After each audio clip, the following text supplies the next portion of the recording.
We should explain the look of Marius, how he looks old here. It's not really that much time has passed, but he refers to it in his dialogue. He says, look what the stone's done to me. And the idea was that keeping the stone the whole time, it sort of sucked the life out of it. It's a supernatural thing.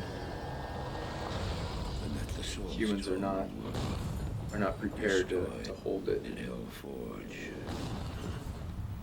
And really, one part that got omitted that I kind of wish hadn't was the explanation of why he's in this place, which really seems to be sort of a weird, insane asylum, which really is what it is.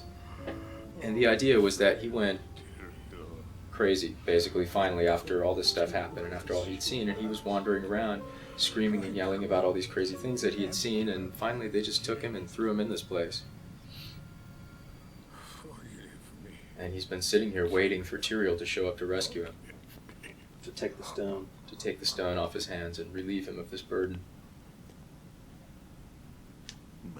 And one thing that maybe we didn't mention is that in his dementia, he believes that this visitor is Tyrael. Yeah, one of the problems is all these characters are, they're all wearing cloaks. So you have a lot of guys wearing cloaks. It's tough sometimes to try and differentiate between them. This is finally over, Tyrael. Look. We were playing a lot here with lighting. As you can see, lots of foggy volume effects, and there are little pieces of dust floating around in the air, which is something we took from actually the video that we shot. We realized that in all these shots there's pieces of dust floating around, and it looks cool, so we threw it in there.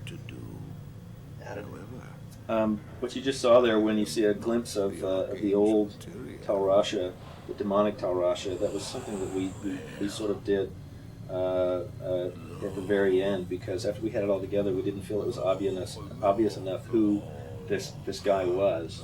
So we wanted to make sure that people understood it was Tal Rasha in a different form.